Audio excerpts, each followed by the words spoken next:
Bonjour tout le monde et bienvenue à un autre épisode de Discussion avec un expert. Et là, attention, je tombe maintenant en mode international. Ça fait seulement quelques épisodes que je fais et la demande est tellement forte pour venir sur l'émission. C'est Je vrai. suis avec mon ami et ancien associé, je vais tout vous expliquer ça tout à l'heure, mais mon ami depuis très longtemps, Antoine Pétavin, qui est un spécialiste du web. Je vais décrire tantôt ses skills et tout. Antoine, comment ça va? Il est quelle heure d'abord chez vous?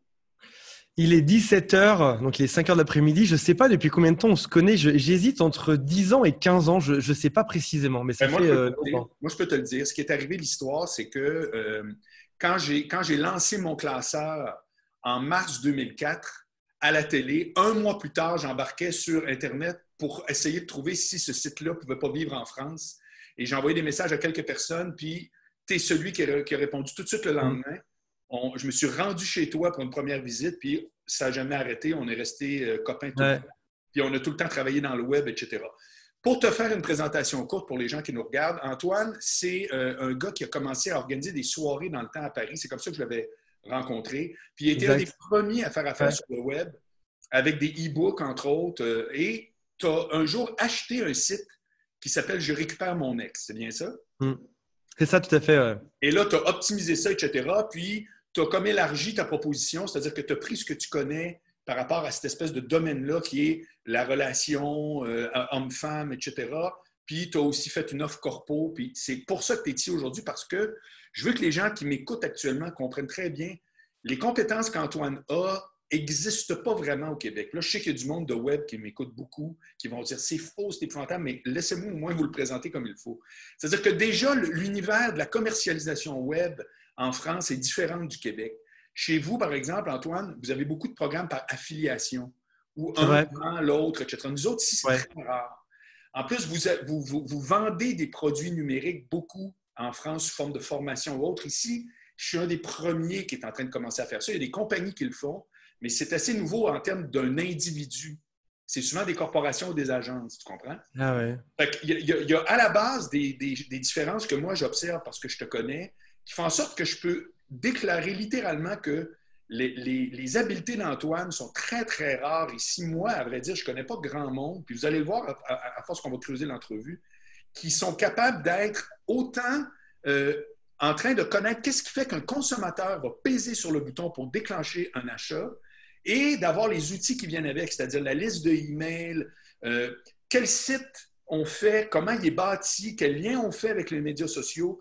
Je dois avouer qu'Antoine est le seul qui maîtrise l'ensemble de l'œuvre de tout ça. C'est pour ça que l'entrevue aujourd'hui, Antoine, elle va être divisée en deux.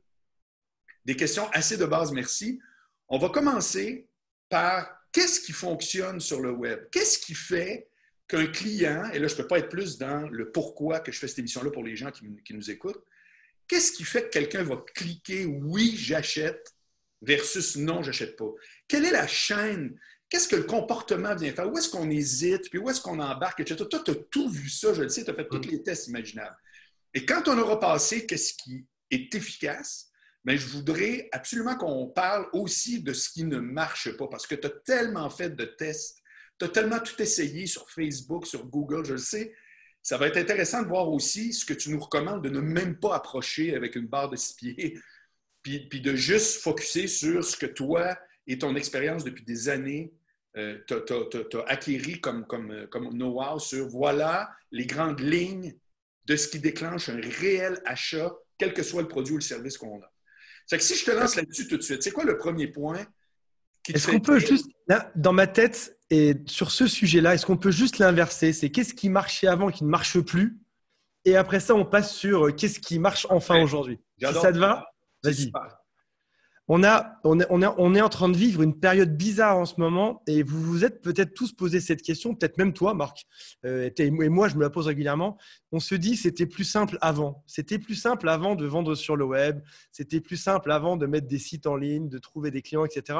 Et on a l'impression aujourd'hui qu'il y a un bruit qui est gigantesque sur le web et que pour s'en sortir, il faut faire du buzz, il faut être excellent, il faut être très beau, etc. Parce qu'il y a beaucoup de monde dessus. Alors qu'en fait, ce qu'on va voir aujourd'hui, en tout cas j'espère, on va voir aujourd'hui, c'est que finalement, on peut réussir en étant quelqu'un de lambda comme moi. Alors, Marc est exceptionnel, donc il ne peut pas se mettre dans les gens qui sont lambda, mais on peut réussir en étant lambda, on peut réussir en ayant juste quelques compétences, vaguement, ça marchera. C'est juste savoir ce qu'il faut faire. Dans le passé, c'est vrai que c'était simple de vendre, il y avait peu de monde, etc. Puis finalement, si on regarde bien comment on vendait dans le temps, on peut remarquer que jusqu'aux années, alors le web est arrivé, c'est démocratisé en 98, je crois 98, un petit peu avant, peut-être 95-98. Et avant ça, on vendait beaucoup d'humain à humain. C'est-à-dire qu'en gros, tu voulais vendre un canapé, une télé, etc. Tu allais sonner chez la personne ou tu l'appelais, tu lui vendais ton canapé, ton frigo, ton tapis, ou alors tu étais dans une boutique, mais c'était très humain. Le web est arrivé, on a commencé à automatiser un petit peu. Vers 98, 2000, on a commencé à automatiser. On a fait des sites web, tu pouvais cliquer. Aujourd'hui, ça paraît c'est une évidence. En 98, c'était pas du tout une évidence. On faisait des boutons pour cliquer, etc. Et donc, on se rendait compte qu'automatiquement, un site web pouvait vendre des choses. Et puis, on a poussé cette automatisation de plus en plus. On a par exemple créé en 2012, je dirais, ce qui s'appelle des webinaires automatiques. C'est des systèmes où tu as l'impression que tu es dans un séminaire automatique en ligne, sauf qu'en fait, il n'y a pas un vrai humain qui est derrière, c'est juste un truc que tu as enregistré il y a 3 ans. Et puis, les commentaires, c'est des faux commentaires qui s'affichent à côté, comme si tu étais en live, alors que ce n'est pas le cas. On a fait des séquences email automatiques où tu reçois des emails automatiquement en fonction de ce que tu as vu comme page, etc. On a poussé l'automatisation au maximum en disant aux gens, on va vous créer des systèmes automatiques qui rapportent tout seul et vous allez pouvoir aller à la plage, rien faire. Et on se rend bien compte en disant que si c'était si beau, ça n'existerait peut-être pas, tu vois. Parce que se passe quelque chose, c'est que le consommateur s'adapte en permanence aux nouveaux moyens de vente. Donc, en gros, le consommateur s'est habitué au porte-à-porte. Il a arrêté d'ouvrir sa porte. Il s'est habitué aux vieux sites, aux sites avec un bouton, parce que maintenant, ce qu'il veut, c'est avoir des avis, il veut avoir des choses en plus, etc. Et il veut avoir l'avis de ses amis en plus. Les webinaires automatiques, il a vite vu que c'était une arnaque. Et donc, le monde change doucement et le monde évolue. Donc, les techniques de vente de 2020, par exemple, ce n'est pas les mêmes que celles de 2010 ou de 2000 ou de 98. Et notamment, depuis quelques années, les gens en ont marre de l'automatique. Le web est un endroit merveilleux où un auteur peut, par exemple, mettre à la fin « Contactez-moi par email », un auteur de livre, et les gens peuvent commenter et lui parler. Et aujourd'hui, les gens veulent ça. Ils veulent de l'interaction avec le créateur, de l'interaction avec les sociétés. Ils veulent, lorsqu'ils se plaignent d'aller chez Wendy's, de manger un mauvais hamburger, ils veulent pouvoir faire quelque chose sur Twitter et que le community manager de chez Wendy's leur réponde, ou chez McDonald's ou de Burger King leur réponde. Ils veulent aussi, quand ils achètent des formations, ils préfèrent qu'il y ait des vrais humains derrière. Par exemple, moi, très souvent, sur mes pages de vente, je vais mettre un petit bouton WhatsApp. Vous avez une question, cliquez ici. Et ça m'envoie directement sur mon téléphone un message et je réponds directement. Est-ce que cette formation est faite pour moi si jamais je suis entrepreneur depuis 3 ans? Et je réponds bah oui ou alors non. Et les gens voient qu'il y a de l'humain derrière. Et donc, c'est marrant parce qu'on passe d'un monde qui était très humain à un monde qui devient automatique dans les années 2000, à un monde qui devient totalement automatique en 2012, créez votre système automatique de vente, etc. Et on revient au final sur de l'humain, la recherche de l'humain. Et donc, les gens aujourd'hui qui se galèrent, qui ont du mal, ce sont des gens qui n'ont pas intégré ça dans leur stratégie. Les gens veulent de l'humain. Les gens veulent. Alors, ce n'est pas forcément de l'humain dans le sens d'aller se voir, de se serrer la main avec le Covid, etc. C'est compliqué, mais c'est réhumaniser à nouveau le truc. Montrer que ton produit est frais. Par exemple, dans ton cas, ce que je vois que tu as changé au fil des années, tu me diras si tu as fait d'autres changements, c'est que toi, tu offres des formations vidéo. Ouais. Et tous les jours ou presque, un peu comme moi avec Angle Mort en audio, presque tous les jours, tu fais une vidéo sur YouTube qui est super bien réalisée. En plus, c'est simple et je vois que la qualité a tout le temps augmenté. Ah, moi, je ne suis pas rendu là, de toute évidence. Là. Et tu fais cette vidéo-là chaque jour qu'il y a à peu près, je vois 2000, quelques personnes qui regardent quand même, 2000 sur une base quotidienne, 5 jours par semaine. Donc, tu n'es pas juste en mode automatisation. Tous les jours, tu refais un message qui amène sur la formation ou les vidéos ou prendre rendez-vous avec des coachs chez vous. C'est bien ça?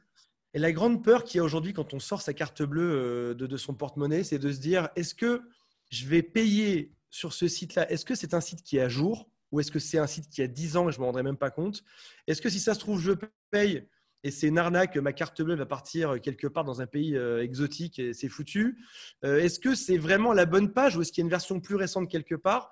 Et donc, ça veut dire que dans ta stratégie, globalement, tu dois tout faire pour rassurer la personne, faire éventuellement des vidéos YouTube qui redirigent vers les bons liens, faire des séminaires ou des lives sur… il y a plein d'outils, que ce soit des lives sur Instagram, sur Facebook, sur Twitter, sur YouTube, que ce soit de mettre des petits boutons de WhatsApp pour prendre le contact avec les gens. Et la chose la plus surprenante, et là, on va arriver doucement dans les choses qu'il faut faire. On commence à mettre le pied dedans, là. Non, mais On met l'orteil dedans. tu vas quasiment trop vite parce que c'est super intéressant et tu as beaucoup de contenu. Je veux juste qu'on comprenne très bien. Dis-moi si je me trompe. Tu es en train de dire que cette idée-là de se monter une espèce de catalogue de contenu, puis après ça, se sauver pendant 2 ans, c'est terminé. Fini. Ça marchait il y a 10 ans et aujourd'hui, on en est même à un point, tu vois, où moi, j'ai des pages qui résument toutes mes listes de formation. Les gens ne vont pas dessus, en fait. Ils vont pas dessus. Ils veulent du plus frais. Ils veulent qu'on leur passe un coup de fil. Ils veulent qu'on leur montre. Ils veulent qu'on leur pousse par email ou par notification, par WhatsApp, ou que quelqu'un leur dise. On a des conseillers de vente aujourd'hui qui t'envoient des messages ou qui t'appellent, qui te disent c'est celle-là. Voici le lien qu'il te faut à toi. Ça prend 2 minutes, 30 secondes. La personne est contente, elle va acheter ton produit. Et les catalogues marchent moins chez nous. Ouais, clairement. Et donc, on se rend compte que le web évolue. Le web évolue vers, bizarrement, l'Internet, qui est un monde de robots de 0 et de 1, évolue vers plus d'humains. Et c'est marrant parce qu'on pourrait se dire qu'avec le Covid, etc., on veut moins d'humains, on veut se cacher, alors qu'en final, ce sont des services qui nous permettent d'avoir plus d'humains, plus de frais. Mais comment tu peux, compte tenu de la tendance que tu expliques, comment on peut encore faire ce qu'on appelle en anglais scaler, c'est-à-dire, à un moment donné, tu as 24 heures dans ta journée. Quel ratio tu fais entre le temps que tu sembles dire qu'on est un peu obligé de remettre personnellement versus pas être juste quelqu'un qui fait de la consultation comme un psychologue dans un bureau, puis qui, après 8 heures, il n'y a plus de place. Comment tu fais pour amener quand même du volume, ce qu'Internet permet?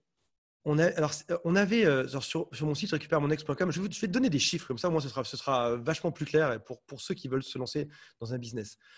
On avait, à la base, on vendait des formations en ligne et on vendait aussi du coaching, de l'accompagnement, etc. Et historiquement, on a toujours eu un vendeur qui était, il faisait un peu le SAV, il répondait au téléphone et il proposait aux gens d'acheter des choses de temps en temps. Et il y a 2 ans de ça, donc c'est un tout petit poste chez nous. Le reste des personnes font les tunnels automatiques, les conférences en ligne, les machins, etc. On avait ce petit stagiaire qui, au téléphone, prenait les appels. Et il y a 2 ans de ça, on se rend compte que plus ça avance dans le temps, plus il reçoit d'appels et plus il fait d'argent en appelant les gens, les contactant. Et on pense au début à un bug, on relit les chiffres et la courbe de chiffre d'affaires de ce stagiaire, alors qu'elle était plate depuis. Il y a plusieurs stagiaires qui sont passés dessus, mais alors que ce poste-là a rapporté peu, d'un coup, le poste commence à rapporter. Du coup, qu'est-ce qu'on fait? On renforce l'équipe, on met une personne de plus, puis 2, puis 3, puis 4, puis 5. Et aujourd'hui, on a 5 personnes à temps plein qui sont au téléphone et qui proposent des produits à nos clients. Donc, soit qu'ils vont les appeler quand ils s'inscrivent à quelque chose. Par exemple, tu mets ton nom, prénom, email, numéro de téléphone. Tu as quelqu'un qui t'appelle en toute gentillesse. Est-ce que vous avez tout compris sur notre site web? Est-ce que vous avez des questions? Est-ce que vous voulez savoir quel produit acheter? Si la personne dit oui, on vous propose ça ou ça. Et la personne achète derrière. Et donc, c'est ça, c'est ce qui est totalement nouveau en fait. Tu mets de l'humain dans le truc. Et donc là, tu peux scaler. Un humain peut appeler, peut vendre des produits numériques, du coaching, etc. Mais le contact humain change beaucoup de choses. On aurait peut-être acquis un genre d'équilibre. C'est-à-dire que, comme tu dis, il y a eu une tendance à la surautomatisation. Ouais. Il n'y a plus d'humains impliqués, c'est tout. On pèse sur un bouton Amazon. Là, mais Amazon, une paire de chaussures, ce n'est pas nécessairement un service, ou c'est certainement pas de la consultation. Et là, tu dis qu'à quelque part, on gagne d'aller au-delà de juste le petit message, salut, ou envoyez-nous un email, formulaire, etc. Il faut avoir un accès supplémentaire qui ne demande pas nécessairement beaucoup plus de temps, mais qui fait toute la différence. Si par exemple, je sais que tu es fan de musique, si jamais demain tu vas t'acheter une guitare et que tu regardes dans 2 boutiques différentes en ligne, mais l'une des 2, elle t'appelle, te fait « Salut Marc, je vois que tu es intéressé par les guitares », tu fais « Ouais ». C'est quoi ton morceau préféré? Moi, c'est quoi ton morceau préféré? C'est AC/DC I Wait to Hell. Du voilà. Voilà, c'est ça. Voilà, là, pour ce morceau-là, la guitare qu'il te faut, va voir en page 3, je t'envoie le lien, c'est celle-là. Tu vas jouer cette musique-là à merveille. Allez, salut Marc. Tu raccroches. Et là, dans un cas, tu auras vu un site web, tu n'auras pas eu de contact ou rien. Dans l'autre cas, tu auras eu un vendeur 30 secondes au téléphone qui t'a dit que pour ton morceau préféré, c'est la guitare là. Si tu ne réfléchis pas, c'est sûr, tu achètes là où le mec t'a appelé, sûr et certain. Et donc, on voit une synergie intéressante qui arrive entre humain et machine. Et la machine devient juste comme des palmes pour nager plus vite, devient juste un moyen de propulser plus vite des offres et l'humain revient au centre de l'attention. Alors, ça peut paraître compliqué parce que les gens qui écoutent ça peuvent aussi se dire « Oui, mais moi, je n'ai pas forcément une force commerciale, je n'ai pas des gens au téléphone, etc. Je n'ai pas suffisamment de produits. » Mais on peut devenir soi-même son propre commercial finalement. lorsqu'on démarre une activité, on peut être soi-même la personne qui va vendre ce qu'on on est notre premier fan, notre premier porte-parole de ce qu'on vend nous-mêmes. Et c'est pour ça, par exemple, depuis, j'ai fait une expérience très simple que je vous recommande à tous de faire. Si vous avez un site web, mettez simplement votre numéro de téléphone en bas de la page ou tout en haut. Sur toutes mes pages de vente, je mets mon numéro de téléphone. Mes amis m'ont dit, t'es fou, tu vas te faire spammer en pleine nuit, les gens vont t'appeler, ça va être la catastrophe. J'ai que des messages bienveillants de gens qui me posent des questions qui sont pertinentes. Voilà, j'ai un doute, je suis coiffeuse, j'hésite à faire ta formation pour réussir une page de vente. Est-ce que je dis, alors oui, c'est vrai que tu es coiffeuse, tu n'es pas trop dans le domaine-là, mais ça peut se tenter. Les gens sont ravis et je fais beaucoup de mon chiffre en mettant juste une chose toute simple, mon numéro de téléphone sur les pages de vente. Tu as une question, tu appelles. Perso, mais parce que tu me parles de WhatsApp, c'est une bonne idée WhatsApp. C'est un peu WhatsApp. Ouais. Et il y a des applications comme R, comment je l'ai téléchargé hier soir celle-là. Il y a On-Off qui marche, qui permet d'acheter des numéros de téléphone. Ça vaut $1 par mois. Il y a AirSIM qui permet d'acheter en un clic, tu achètes ton numéro. Et donc, tu peux garder par exemple ton WhatsApp pour toi et tes amis. Et tu peux installer WhatsApp Business, la deuxième application, et tu mets un autre numéro de téléphone dessus. Tu mets le numéro que tu as acheté à $1. Et ça se fait en exactement 5 clics. Et du coup, tu te retrouves avec… et les gens sont surpris que ce soit le créateur qui réponde au truc. Ils sont ravis généralement. Ben, alors, je vais te faire part d'un témoignage.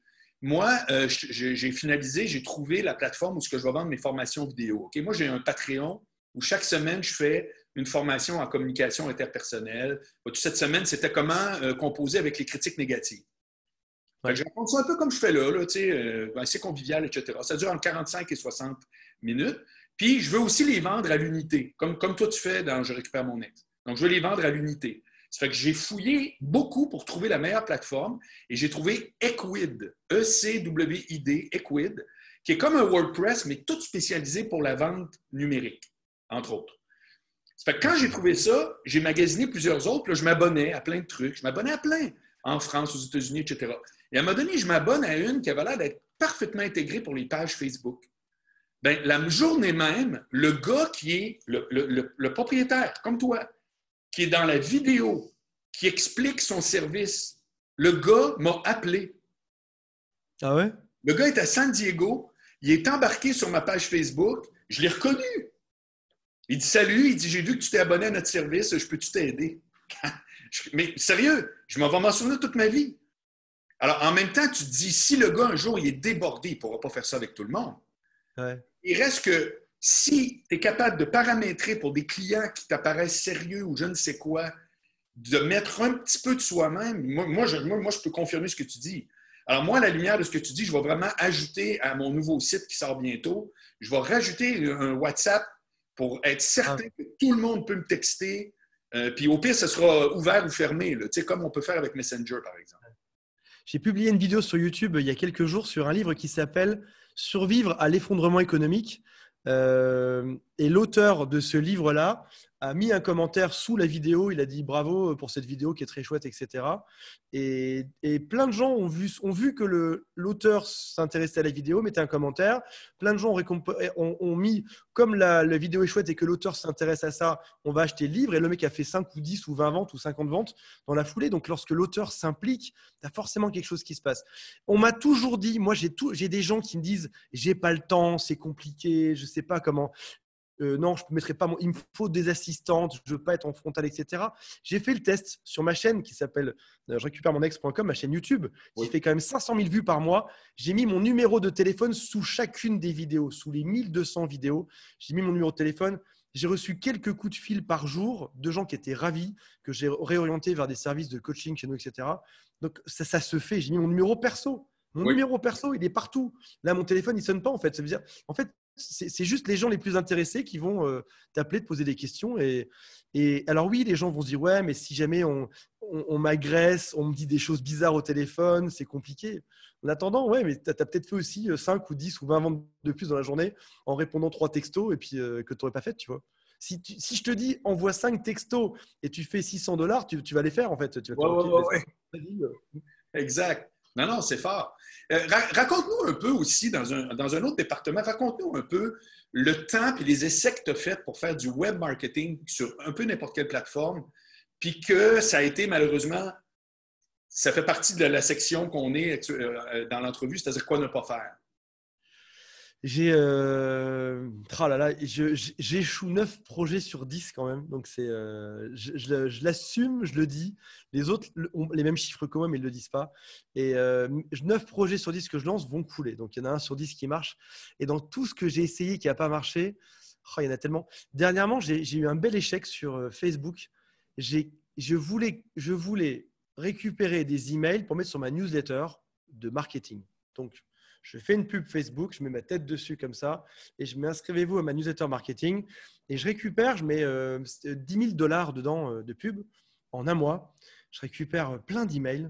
En moyenne, ça me coûte, je ne dis pas de bêtises, $1,5 par email. Donc, j'en récupère 7 000 à peu près, si je calcule vite. Et je commence à mailer dessus. J'envoie mes offres, ma newsletter, des blagues, des histoires, des concepts, enfin tout pour les intéresser. Et je réalise que ces gens-là n'achètent pas. Et en parallèle, je lance ma chaîne YouTube il y a quelques semaines de ça. Et donc, accrochez-vous bien. En pub Facebook, j'ai dit rejoignez ma newsletter, 7000 emails dessus. Au final, de mémoire, je fais 200 € de vente, 200 ou 300 € de vente. Échec absolu. En parallèle de ça, je lance ma chaîne YouTube sur laquelle je n'ai pas 7000 emails, mais 200 emails que je récupère et ça me rapporte 2 à 3 000 €. Et là, je me rends compte qu'en fait, l'influence de la vidéo, là, ce qu'on fait aujourd'hui, tu vois l'influence de la vidéo, de se montrer que la personne n'ait pas juste vu une pub et cliqué vite fait pour mettre quelque chose, mais qu'elle t'ait vu, qu'elle ait délibérément fait le choix de se mettre sur ta newsletter ou de te suivre ou de payer, ça fait une grosse différence. Donc, c'est vrai que l'étude des sources de trafic, de ce que ça te rapporte, est super importante. Instagram, j'ai passé toute l'année passée sur Instagram à publier, à essayer de monter de 3000 abonnés à 3500, à 4000, à 4500, à 5000, etc. J'ai fait 48 € de chiffre d'affaires sur Instagram. Un an de travail à mi-temps dessus pour 50 €. C'est incroyable. Mais c'est quoi les plateformes qui marchent et les plateformes qui ne marchent pas et pour quel type de services et de produits? Aujourd'hui, j'utilise beaucoup YouTube, qui est un excellent moyen de transmettre son message, d'avoir des fans récurrents. Et j'aime beaucoup ça. J'utilise de moins en moins les blogs. Je pense que c'est la fin des blogs d'ici quelques temps, à mon avis. Tu te rappelles, on avait lancé un site qui s'appelle De Retour du Vietnam, qui s'appelle toujours, peut-être, il faut voir s'il existe toujours. Non, j'en ai perdu même le .com et tout. Mais ça marchait, c'était là. Ouais. Et j'ai souvenir d'un temps où les gens avaient des blogs et pouvaient mettre dessus, comme nous, des choses qu'on pensait, des idées, tu vois, qu'on mettait dessus. Et les gens venaient dessus tout seuls, nous trouver, etc. Et aujourd'hui, c'est devenu tellement compliqué. Le référencement dans Google, s'il faut respecter des milliers de règles pour être dedans, un certain nombre de mots-clés, un certain nombre de références scientifiques, une certaine taille de font, une vitesse de machin, etc. Ah, c'est l'enfer. C'est devenu un enfer. Et moi, mon plaisir, c'était de faire ce qui s'appelle des billets d'humeur. Tu sais, ça se dit pareil en québécois? Oui, oui. Des billets d'humeur, donner mon avis. C'est tellement fini, ça marche. Aujourd'hui, tu veux faire ça, tu vas sur Facebook ou autre. Et donc, les blogs me rapportent beaucoup moins cette année. YouTube, aujourd'hui, mes chaînes YouTube font vivre tous mes business quasiment. Facebook, j'aime bien vendre dessus des choses en one shot. Par exemple, je sais pas, j'ai un petit e-book à vendre à 7 €. Je vais mettre 5 € de pub et je vais faire une vente dessus. Ça marche pas mal. Ça marche pas mal. OK. Puis toi, tu n'es pas du tout sur LinkedIn, hein? Pas du tout. Non. Et je connais. Alors, c'est marrant, je connais pas grand monde qui réussissent dessus. Est-ce que tu as des exemples de succès, toi, sur LinkedIn? Moi, actuellement, puis ce podcast-là, il est à peu près juste vu sur LinkedIn. Et LinkedIn, quand tu veux parler business, quand tu veux parler affaires, que ce soit en général le monde des affaires, le monde du travail, la vie au travail, c'est un univers qui n'a rien à voir avec les autres plateformes. Les gens que je connais qui font de la business sur LinkedIn ne sont nulle part ailleurs. David Quentin, qui était mon premier invité, qui est un spécialiste LinkedIn, ne met pas une minute de son temps sur YouTube ou sur Facebook ou sur Twitter. Wow. Zéro. Il est uniquement là. Puis la chaîne, pas la chaîne, mais le réseau est complètement paramétré différent. C'est-à-dire que dans la mesure où tu cliques et tu participes, tout ton réseau se colle au réseau des autres. Ouais. Tandis que nous autres, sur Facebook ou YouTube, on est tout le temps en train de prier l'univers de venir sur notre réseau, tu comprends? Mais là-bas, ça ne marche pas de même. Mais en France, je pense que c'est encore peut-être un petit peu au ralenti par rapport à LinkedIn. Je ne suis pas sûr, mais j'ai le feeling, mais je peux me tromper. Mais il reste que tu gagnerais à voir, à jouer là-dedans. D'ailleurs, si tu vas voir le premier puis le deuxième avec David Quentin que j'ai fait dans mon profil LinkedIn, discussion avec un expert, tu vas comprendre en 2 vidéos, là, tu vas comprendre, David nous explique exactement comment le réseau fonctionne puis quel contenu mettre. Puis tu pourrais être surpris des résultats parce que c'est tous des gens qui ont une motivation professionnelle à quelque part ou reliée au monde du travail. Ouais. C'est très intéressant parce que tu pourras ouvrir sur une autre clientèle. Tu sais. J'ai l'impression que, alors peut-être que je me trompe, on verra d'ici 6 mois, non. J'ai l'impression qu'il y a un lent déclin de Facebook. Moi, je connais très peu de jeunes aujourd'hui qui sont sur Facebook, mais vraiment très peu. Tu as raison. Il reste les plus de 35 qui sont dessus, a priori. Oh, puis plus que ça, même. Plus que ça. Ouais. Et j'ai l'impression que ce déclin de Facebook est en train de favoriser LinkedIn. Des gens qui sont professionnels, qui ont envie d'avoir un réseau de qualité, qui veulent du sérieux derrière et non pas des madame Agnès. C'est que le ton sur LinkedIn, il n'y a personne qui se bat sur LinkedIn à savoir s'il porte ou non un masque, tu comprends? C'est complètement hors propos. Ouais. Ça fait que ça a quelque chose de très intéressant. Puis en même temps, le réseau s'humanise. Au début, c'était vraiment juste du monde qui vendait leurs services. C'était sans intérêt. Puis là, tu vois qu'il y a comme toute une autre catégorie de gens qui ont le goût de parler, mais de leur vie puis de ce qui les intéresse au plan professionnel, qui souvent, comme moi ou toi, c'est exactement la même vie. Moi, ma vie personnelle, professionnelle, c'est quoi la différence? C'est tout mélangé dans le temps puis dans le contenu, là, tu sais. Ça fait que, en tout cas, tu trouveras ça intéressant. Ceci étant dit, qu'est-ce qui sont maintenant les trucs qui fonctionnent chez toi, là? Mettons, là, prends les 6 derniers mois, c'est quoi les découvertes que tu as faites où tu t'es dit, oh God, quand j'ajuste ça, je déclenche des ventes? Il y a un truc qui est génial, c'est que j'adore vraiment. Ça s'appelle de la vente sur WhatsApp. Ça te dit quelque chose ou pas? C'est pas très connu en France. En fait, l'histoire, c'est qu'il y a un Mexicain. L'histoire est vraie. Il y a un Mexicain qui fait du e-commerce et qui a 500 iPhones chez lui. Et sur ces iPhones, l'histoire est vraie. On dirait le début d'une blague. L'histoire est vraie. Ce Mexicain a 500 iPhones chez lui et des salariés qui travaillent sur ces iPhones. Et il crée sur WhatsApp, non pas des groupes. Le groupe, c'est si, par exemple, je mets 3 amis dedans et que tout le monde peut parler et répondre, mais il crée des listes. Si jamais vous êtes peut-être passé à côté sans le voir. Si vous connaissez ce que c'est qu'une liste email, vous saurez, une liste WhatsApp, ça ressemble à ça. Il y a un truc qui s'appelle liste de diffusion ici, là. Donc, il y a nouveau groupe, ça, c'est ce qu'on utilise tous, et il y a nouvelle liste. Et là, tu peux créer des listes de diffusion. Donc, quand tu envoies un message, tu peux l'envoyer à 10 personnes, 100 personnes ou jusqu'à 254 ou 6 personnes dessus. Et tu peux te créer plusieurs listes. Et donc, moi, j'ai pris l'habitude de faire dessus un podcast. J'envoie tous les matins un podcast avec des bons plans, des idées marketing à toutes mes listes de diffusion qui sont dessus. Et ça crée un lien qui est dingue avec les gens. Je ne sais pas si tu as entendu parler du fait que Gmail, Google Mail, était en train de faire passer tout le monde dans l'onglet promotion. Non. Alors, c'est peut-être qu'en France, ceci dit. Bon, bref.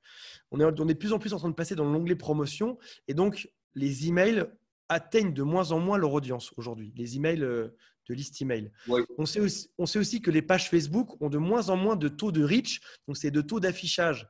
On était à 7%, on est passé en dessous de 5%. Ah ben, écoute, moi, j'en reviens pas. Si tu ne payes pas, tu n'atteins personne dans ta page. Personne. Et Google Mail songerait à faire payer les annonceurs pour les sortir de l'onglet promotion de Gmail et les mettre dans l'onglet principal. Un peu comme Facebook te fait payer pour sortir de l'ombre et te mettre dans l'affichage du truc. Et donc, on est sur un système où on retrouve un peu 100% de taux de reach.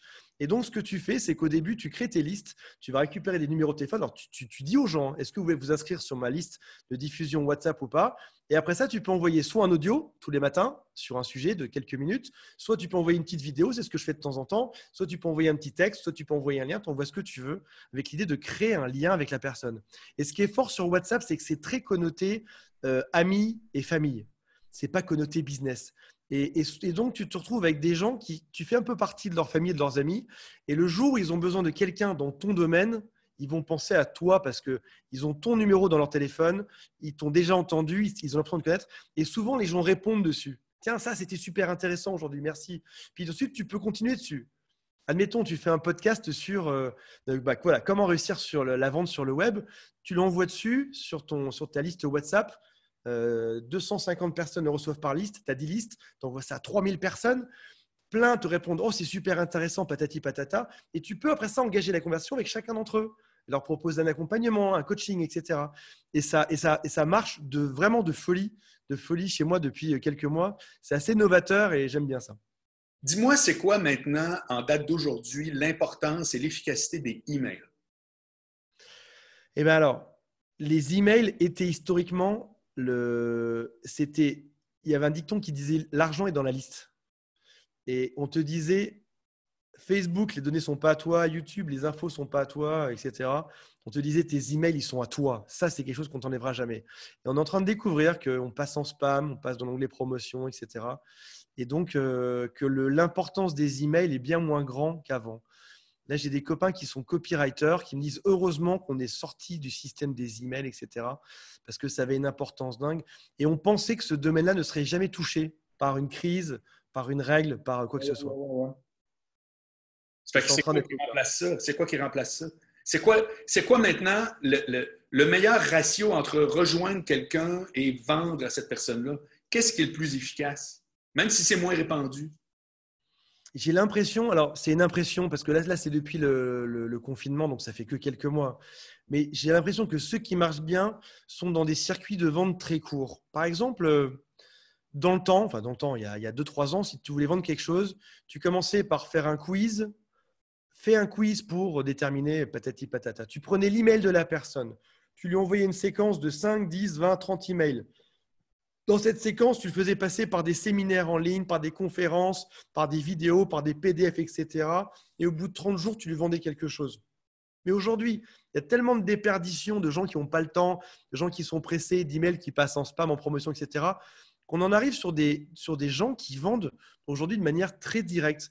Ils font une vidéo YouTube, ils te parlent de quelque chose et ils te disent, si ça vous intéresse, j'ai mis un lien pour acheter juste en dessous la formation qui parle de ça.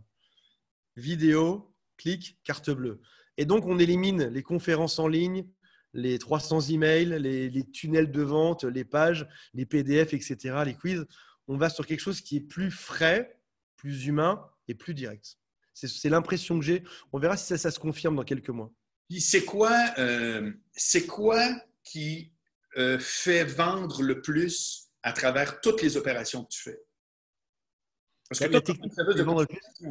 Toi, si quelqu'un s'est fait dropper par sa blonde ou autre, ben, tu proposes des façons d'être capable de reprendre contact, etc. Évidemment, tu ne garantis pas des résultats, ce n'est pas de la magie, puis tu le dis très clairement, mais il reste qu'effectivement, quand tu es dans cette situation-là, tu essaies d'avoir des outils, puis de savoir comment te comporter, etc. Puis, il y a effectivement des recettes, tu as bien raison. Ça fait que c'est quoi, toi, dans ta business, qui est le plus efficace là, pour dire quand je fais ça, c'est là que je déclenche. La première chose que j'ai découverte, j'avais tendance à penser que dans le marketing, on pouvait tout copier-coller dans tous les domaines. Je vais te dire quelque chose qui paraît évident, mais que je redécouvre, que je réoublie tous les mois, que je redécouvre tous les mois. Il faut s'adapter totalement au business dans lequel tu es. Par exemple, une personne qui s'est faite larguer, qui est en pleine rupture, qui s'est faite flusher, elle a besoin qu'on lui parle. Donc, il faut mettre un forfait ou quelque chose où on va lui parler. Soit elle pourra écrire, soit on va lui envoyer des SMS, soit elle pourra dire ce qu'elle pense. Elle a besoin de parler. Dans d'autres domaines, par exemple, le web marketing, par exemple, prenons ça, c'est un domaine où tu peux te retrouver en groupe et créer une émulsion et ce sera plus chouette que si tu es tout seul à te faire coacher par quelqu'un. Donc là, créer des groupes, des masterminds, etc. Tu vois. Et donc, déjà, la première chose, c'est de bien analyser la clientèle et de faire suffisamment de tests pour savoir qu'est-ce que les gens veulent dedans. Des fois, c'est évident. Des fois, ça nécessite de faire des tests.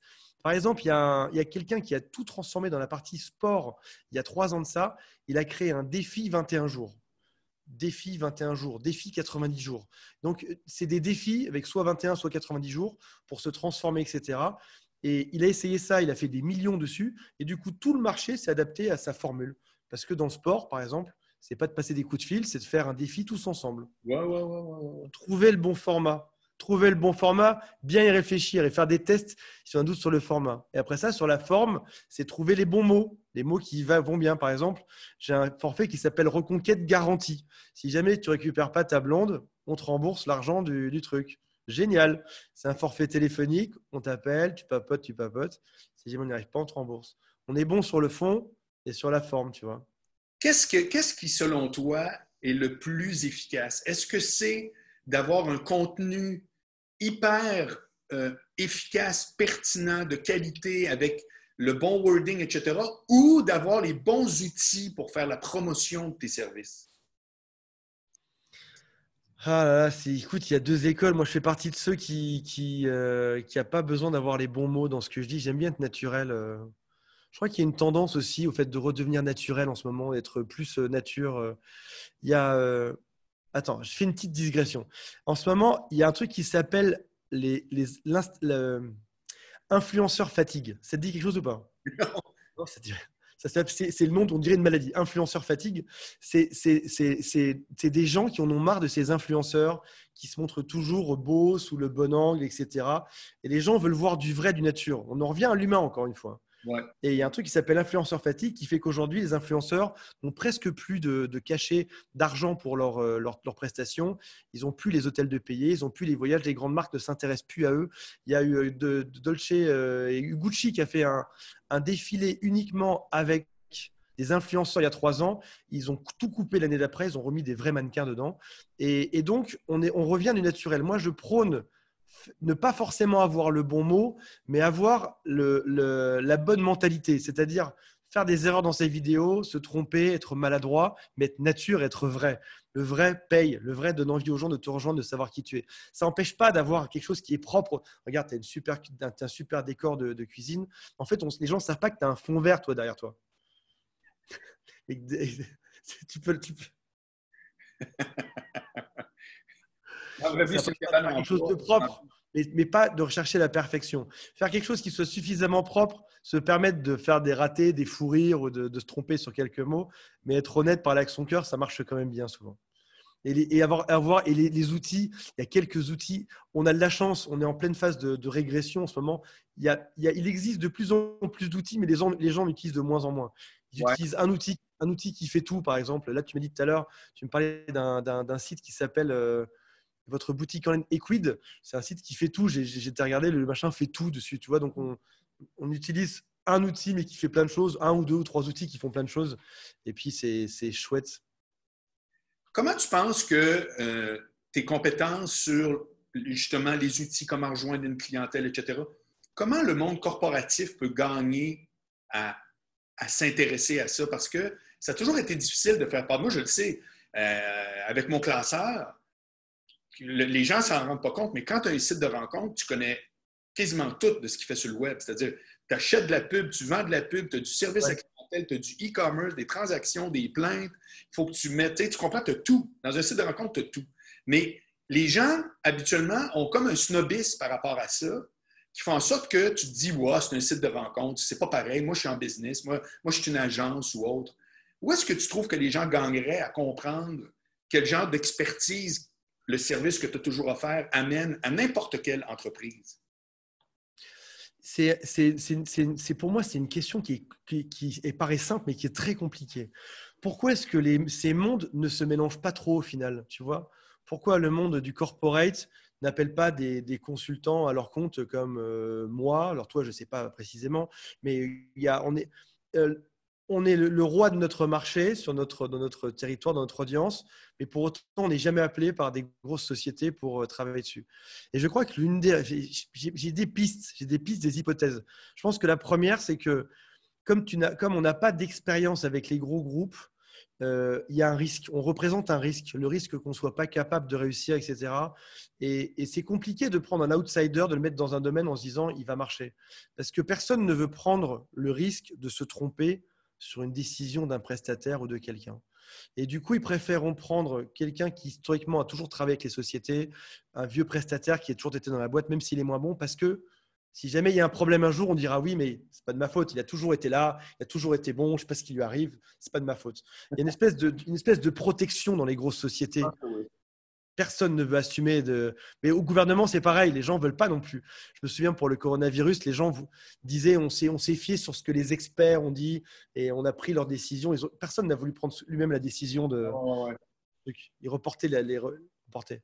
En terminant, il y a une chose sur laquelle moi je juge que tu as une expertise qui est bonne dans absolument tous les domaines, c'est le comportement du consommateur. C'est-à-dire que toi, le service que tu offres, puis les formations vidéo que tu offres, c'est à quelqu'un qui vit dans sa vie quelque chose qui devient prioritaire. C'est-à-dire que, comme tu dis, la personne s'est fait larguer et puis elle se dit, cette relation-là n'est pas finie. On l'a tous vécu, tu deviens obnubilé, il n'y a que ça qui compte. Ta job, tu t'en fous. Si tu manges, tu croches, c'est pas grave. Quelle grande leçon que tu as compris, toi, en général, du comportement d'un consommateur qui agit sur le web? Ah, c'est encore plus compliqué comme question, ça. J'ai remarqué quelque chose, c'est que plus c'était simple, et mieux c'était. Alors, je t'explique. Il y a quelqu'un qui s'appelle Perry, j'ai un doute sur son nom de famille, un américain de Traffic and Conversion Summit, qui expliquait que si on note l'expertise de 0 à 10, les gens, quand ils essayent de simplifier et qui descendent au maximum, descendent à 7 en général. Par exemple, quand tu écris une page, quand tu fais des boutons, quand tu crées ton offre, que tu dis il faut qu'on fasse très simple, quand tu baisses au plus simple possible, tu n'arrives qu'à 7. Alors qu'en fait, il faudrait arriver à 2. 2 sur 10. Il faut être simple, 2 sur 10, tu vois, ou complexe, 2 sur 10. Et donc, on a toujours ce travail, nous, d'arriver à réduire le nombre de mots sur les pages, à faire des boutons de plus en plus gros, des offres qui soient de plus en plus claires. Et on fait des fois des tests où à ma fille, je lui fais lire une page et je lui demande si elle comprend de quoi ça parle, est-ce qu'elle irait l'acheter, etc. Ma fille a 10 ans. Si jamais ma fille comprend directement, c'est que c'est bon signe. Si jamais ma fille de 10 ans, elle ne comprend pas trop, c'est flou, je fais laisse tomber, on va faire autre chose. Et donc, simplifier, c'est un travail. Et tu peux repasser en permanence sur des pages et resimplifier. Donner des exemples de réussite. Voilà, qu'est-ce que mon produit fait? Quelle est la grosse réussite, la grosse chose que je vais t'apporter quand tu auras ce produit-là? Quels sont les exemples de gens qui ont déjà fait ça? Si tu fais un défi 90 jours challenge, par exemple, de sport, en quoi va consister le défi en 3 mots simples? Il va y avoir nutrition, exercice physique et j'en sais rien, communauté. Et après ça, des gros exemples. Avant, Martine était grosse comme ça. Maintenant, elle est toute maigre, elle est mannequin. Avant, Jean-Pierre était en fauteuil roulant. Maintenant, il vole, tu vois.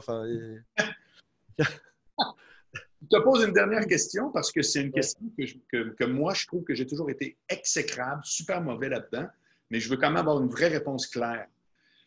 Il y a 3 jours de ça, il y a quelqu'un dans ma page Patreon, donc où je fais du conseil en communication, qui m'a écrit un commentaire. Et là, je l'ai pris en photo, là, je l'ai gardé dans mon ordi.